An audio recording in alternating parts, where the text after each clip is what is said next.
Good morning to those of you on the YouTube audience for our Caron Chapel service here on Magic Mountain on whatever it is, September 26th of 2021. I'm excited to welcome you. It is the beginning properly of the season of fall. We just passed the autumnal equinox on the midweek, and I pay attention to those things from a spiritual sense and in a variety of ways. I think it's what I worry about is the depression that comes on me in the middle of the winter. But anyway, I recently had somebody who told me that they were in verse of that because they like the winter months and struggle because of a death anniversary in the summer. And I was thinking, oh, God bless you. But anyway, I think many of us have this like lament for the loss of the early sunrise and late sunset. So that's not really the message of the day. I have 3 sentences that are in my mind that will hopefully help me organize the things I have to say. The topic of the day is one that I learned in Alcoholics Anonymous early on in my sobriety as an atheist to begin to pay attention to. Because at that time, this was in the early 90s and late 80s, there was a previous edition of the AA Big Book, and the page was 449. Now it's, I think, 414. And anyway, there's a story, I think the title of the story is Dr. Alcoholic Addict, and the page is about acceptance. And I think I'm going to turn that amp off because I think it's giving us a buzz. Yeah, there we go. So,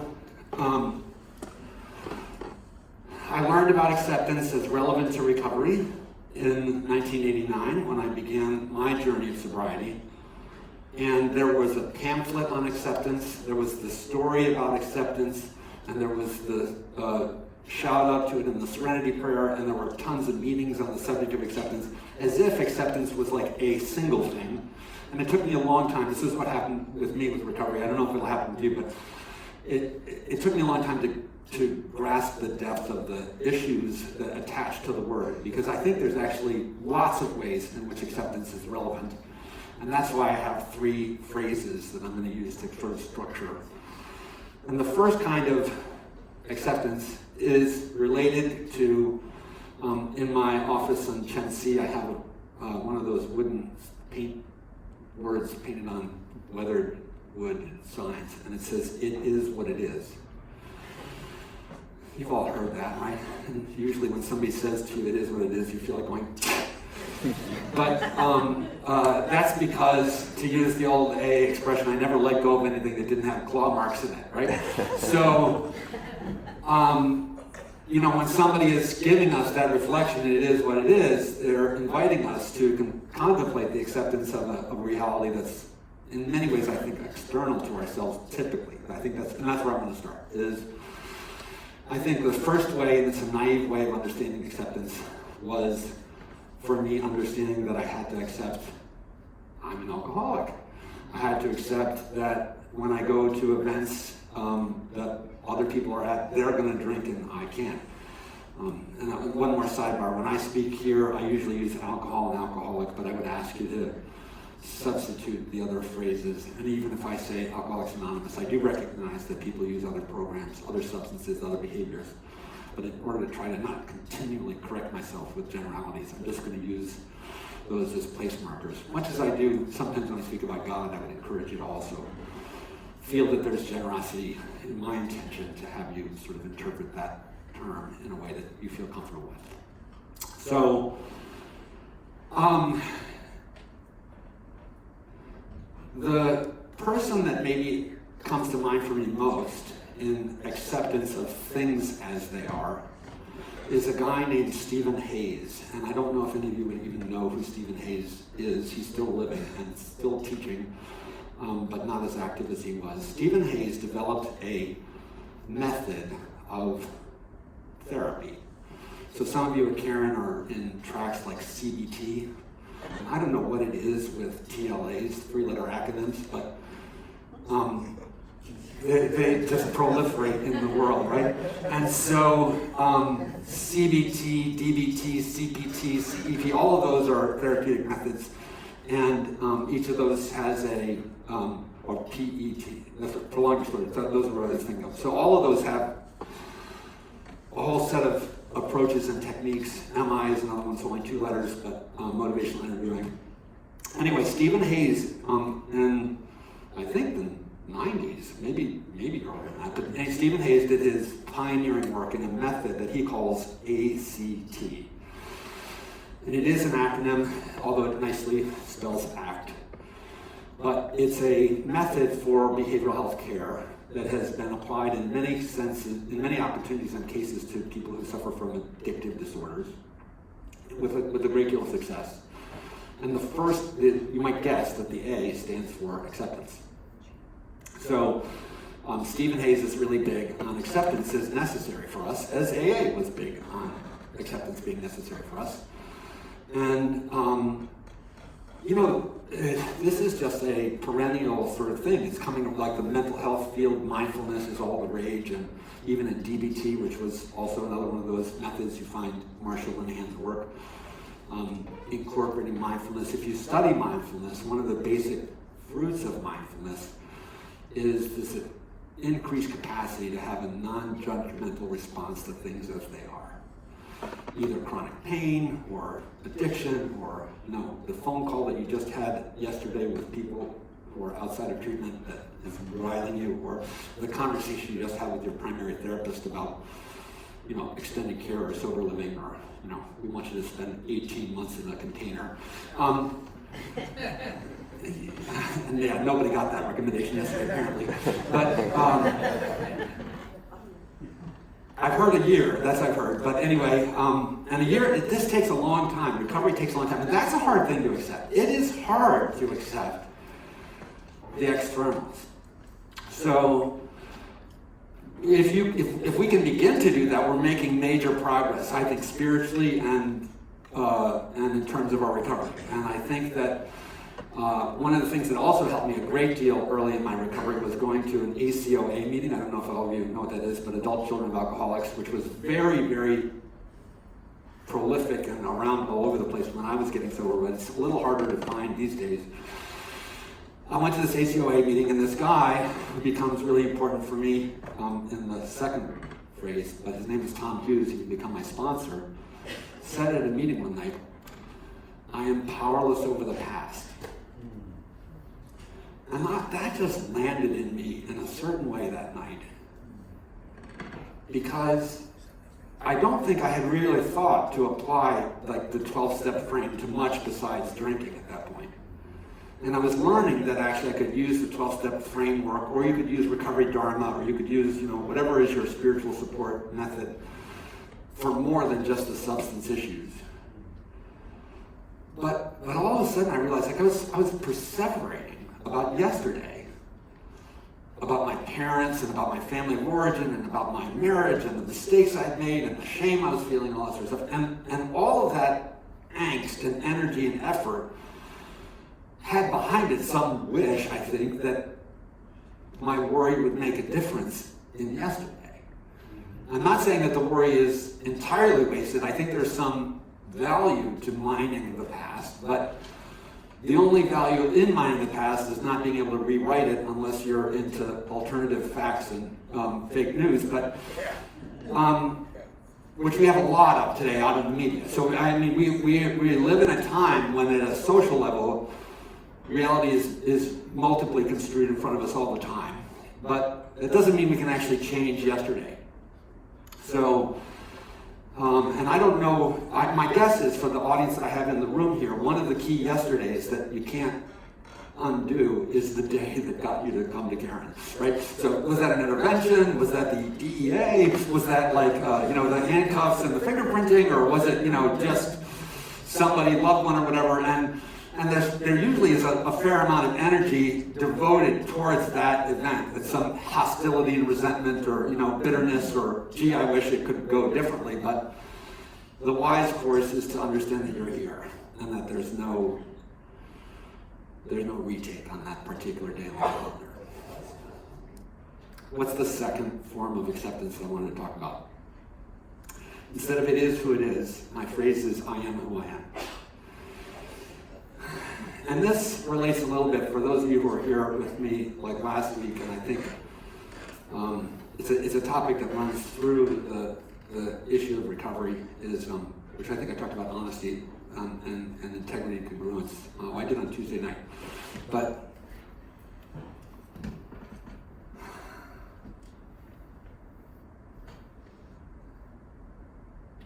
one of the things I have in my office, which I haven't used much in the last year or two, but it's an incredibly powerful tool when it's time to use it, is a big oval standing mirror. It's not even on the wall. It's got like a pedestal, and it's a big oval. It looks like something out of a, Disney movie or something where the Wicked Witch is going to appear when you look inside of it. And it's enough full body that if you stand up to it, you're going to get toes to ground, even if you're a taller person. And the reason I keep it in my office is for that moment when this becomes the issue, is whether a person looking at themselves in the mirror can tolerate who and what they see. And you might think, oh, I'm pretty good with that. But there's two different ways, I think, at least obviously, like that continuum. There's people who don't like how they look visually, so there's the body image aspect. I'm either, I don't like my physique, I don't like my hair, I don't like my wrinkles, I don't like my whatever. And then often it may be Botox or a diet or whatever that we feel motivated to try to do to modify our external visual to bring ourselves into conformity to some expectation which we cannot sort of tolerate. There's been interventions here, very, very rare to have it done anymore, but there have been times when we have asked people to go without makeup, when we have and it's been very, very challenging for some of our patients to be assigned that as an intervention for a day. Like a day without makeup is really, really tough. I had a patient once who had tattooed makeup. I don't know if you knew that you could do that, but and interestingly, that particular was so telling because I came to see her almost as a person like the Jetsons, with the, I don't know if you remember that TV comic show, but they had video, televideo kind of conferencing, except that the Jane face that was speaking was a fake face, and behind Jane was curlers and a mess and all that stuff. And this woman who was in our care was hiding behind a mask, both literally and figuratively. And the other extreme, besides external, is the person who can't look themselves in the eye in the mirror, right? Cannot stand there and do the eye-to-eye contact with themselves. If you don't do that, I would really encourage you to brave it and try it.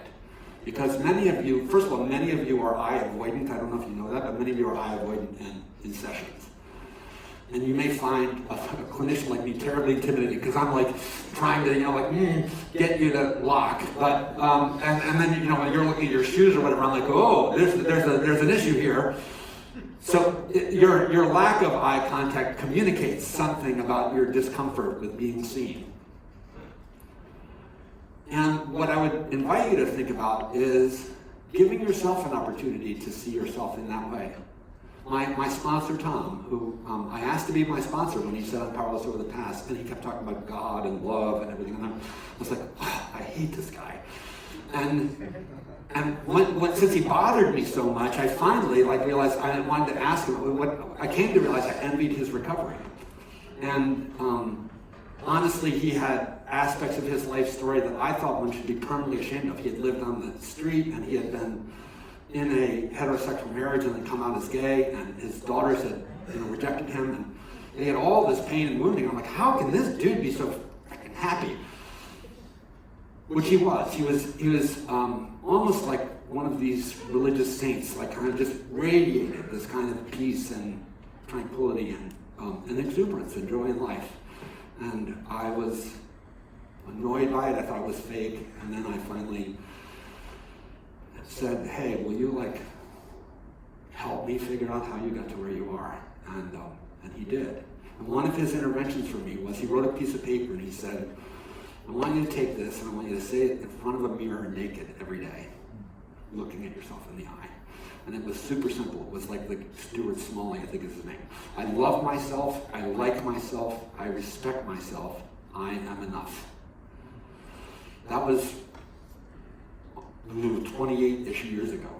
And I have said that to myself every day, not always naked in front of the mirror, but I say it now like in the shower as part of a litany of affirmations and prayers that I say as my morning practice.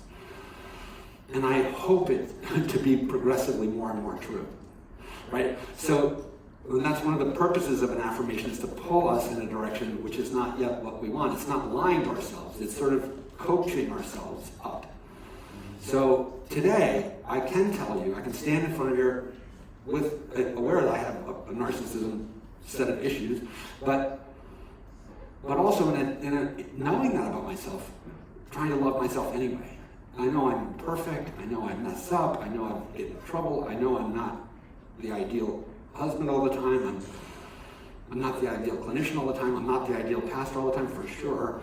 And yet, I am who I am. It's not just it is what it is, but I cannot be anybody other than who I am. And if I wish to improve, it would be really wise for me to start with the me that is in front of me, instead of the one I want to fake to be. It starts where it begins, right? And then, early in my recovery, I went through a series of sponsors. I don't necessarily recommend that, although it turned out to be super helpful for me in a paradoxical way, because each of them was not the right sponsor until Tom ended up being this person who was my sponsor for like 9 years. And then my current sponsor, Gene, has been my sponsor for something like 18. I'm trying to do the math. So that would be 27 years. And my first 5 years, I flailed between various sponsors. And when I look at the sponsors I asked to help me in the beginning, they all reflect something about me. Like, both what I wasn't seeing in them that was like embarrassing now, and also what I would like. One of the first people I asked to be my sponsor never called me and wouldn't like even barely answer my phone calls, and I think that's what I wanted. I wanted a sponsor name. I wanted to be able to go into a meeting and say, I have a sponsor, and it's Frank, but I didn't want to spend time with Frank. You know, like I didn't want to.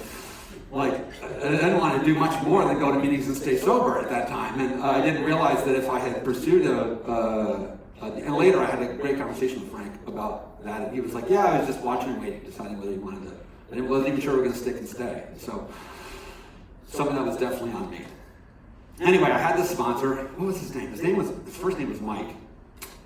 This guy turned out to be a con artist. No fooling. Like, literally a con artist. And in fact, he tried to bait me into buying into some scheme to sell sugar tablets that were going to heal everything. And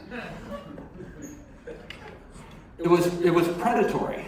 And that's one of the sad truths about Alcoholics Anonymous, is that it's a peer community. So I cannot guarantee if you go out there that the first person who offers to help you is a safe person. It's really tricky. And in fact, I had a very meaningful conversation with somebody today who was talking about how a sponsor had betrayed them. And those things kind of happen regretfully. But anyway, this guy, Mike, when I was driving up this morning, I was thinking about how to talk about Mike. And what I was going to say is you can get clean water from a dirty well if you purify it, right? And that's kind of where I think Mike had things to give me, even though he was very much not well himself. And I had to sort of sort out the pollutants from the container that he was offering me. And one of the things he had me do was he had me read a chapter of a book by a Jesuit priest. I remember I was an atheist, self-avowed atheist. He was like, I don't care, read it anyway. And he was a little bit dogmatic that way, and maybe I needed a little of that. And so I took the essay home, and I just recently, like this week, I gave the essay to somebody, the first chapter of this particular book, to somebody here at Caron. It stayed with me for 30 years. And I go back to it every once in a while. It cites a theologian whose name is Paul Tillich. So if any of you have studied 20th century theology, Tillich's very important in 20th century neo-Orthodox Protestant thinking. And yet the title of the chapter is The Courage to Accept Acceptance, which sounds weird and circular, but von Bremen means it in a very certain way, and I think it may not be an accident that courage is in there, because often the Serenity Prayer is used to kind of argue against the idea of page 449, or like 414, like that acceptance is the answer to all my problems. Yeah, but what about it says courage to accept the thing, or change the thing? No, I need to know where I can change stuff. But I do think acceptance is the beginning of wisdom. And that's encapsulated in that prayer in a really clever way.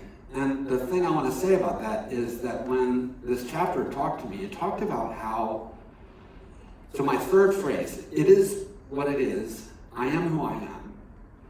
And then this is the third thing, we are whose we are. We belong in some way.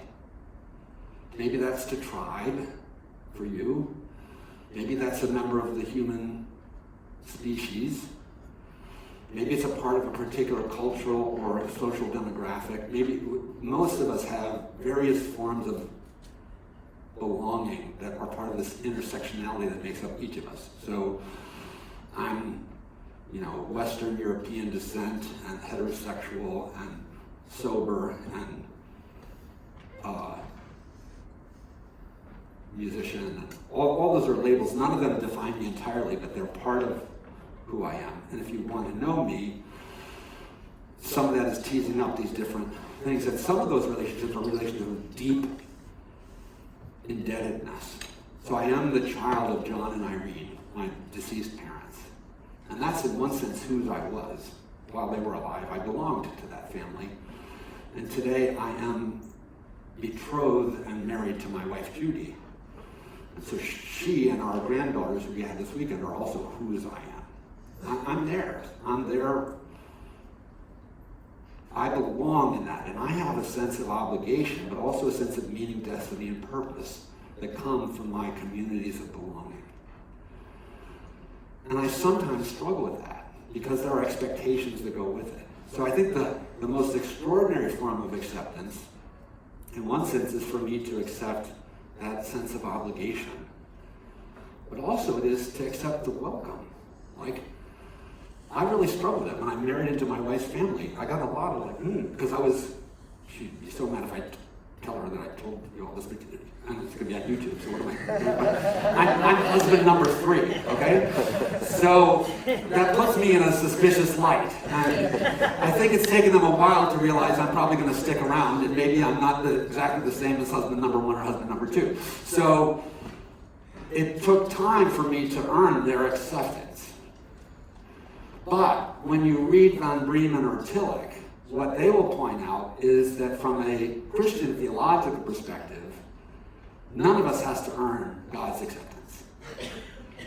And that what Buddhists would say very much similarly, not about God, but that like one of the great things to come to know about Buddhism is that it can't end suffering, but the more that you accept your sense of belonging in the midst of suffering, the greater serenity and peace will come of it. It's this entrance into the reality of our ultimate belonging, that we ultimately are dust, and to dust we shall return. Like we this mystic kind of unity of the oneness of all things and the sense that we come from the source and I do, if you'll allow me, I know I've been running on, but I have one story on which to finish. It just occurred to me, it's so good of a story to fit this that I want to finish with a story.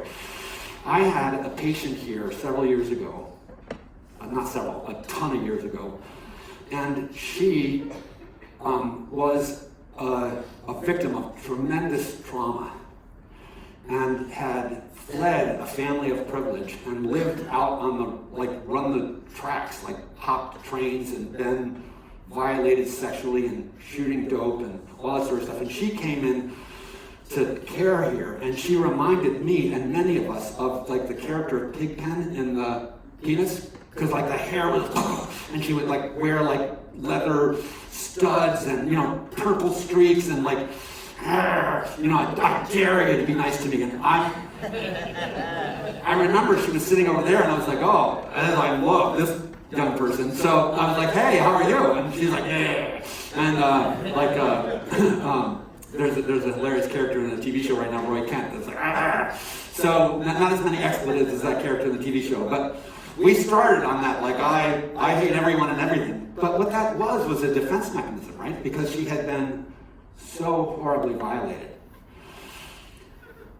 At that time, I was a generalist. I ran all around this campus and would see patients wherever there was a cry and a need, because we didn't have a system of referral or a team of chaplains. And I worked with Father Bill. But anyway, I got a call from somebody on that unit saying, hey, her name happened to be Liz, and saying, hey, Liz is struggling and like is about to run off the hill. Any chance you could like help us out? And I was like, okay, I'll be right there. So I dropped what I was doing and I went over and I found Liz. And sure enough, it was like you could see it was like a cat pacing in a crowded cell. And it occurred to me, I said, what if we went for a walk? And she was like, can we? And I was like, yeah, let's go for a walk. So I took her on a walk all around the campus, and we ended up in front of what is currently the relapse or recurrence units. Beautiful vista. So those of you who are in NEAG have a slightly similar vista when you first come in the detox view. And it was one of these gorgeous days like today. And we sat in these Adirondack chairs, looking out at the valley. And here I'm with, take that, I'll call her. And because the visual is helpful. Like if you can stay with that notion that that's how she was presenting herself, both behaviorally and physiologically. And I was talking about the beauty of the vista. And she said, yeah, I know where you're going with that. And I said, oh, where am I going with that? She said, you're going to tell me that because, oh, that's so beautiful, there is a God, and, you know, I should be like blah, blah, blah. I said, well, that's a great place to go, but it's not where I was going. And she goes, well, where were you going? And I said, you know what occurred to me when I was sitting here with you, Liz, is I'm looking, and I look from over here all the way over there, and I realize that you are part of what I see. You are a part of this majesty and this beauty. And nothing you do, nothing you wear, nothing you say will take away my appreciation of your infinite worth. That was a moment for her and for me. Years later, I'm walking down the street in New York City, I think for a Caron event. There's a guy in a business suit and a young woman, and I hear this, Reverend Jack! And I turn around, and the guy says, Reverend Jack, I'm Eric, and we were down on Magic Mountain in 2010, or whatever it was, and we got to see chapel, and we got to meet you, and you might remember my daughter. I have no idea. She goes, it's Liz! I was like, no way! Like, no way! Like, this is not possible that this is Liz. And I believe that came from, to some degree, her finding that kind of third acceptance. The acceptance that there was nothing she could do that would take away her inherent worth and value. There is nothing that you can do that makes you disposable. If you're a parent and you have children, you know what that's like. There is nothing that your child could do that would make you want to throw them in the trash. And I believe in God, and I believe that there is nothing that I can do that would make God want me pitched in the bucket. So this to me has become the ultimate acceptance that I have found in Alcoholics Anonymous, my journey of recovery, and my crazy theological road. So I welcome each of you as infinitely valuable and worthwhile children of God as we seek to pray and find our way to better and brighter days. Thank you.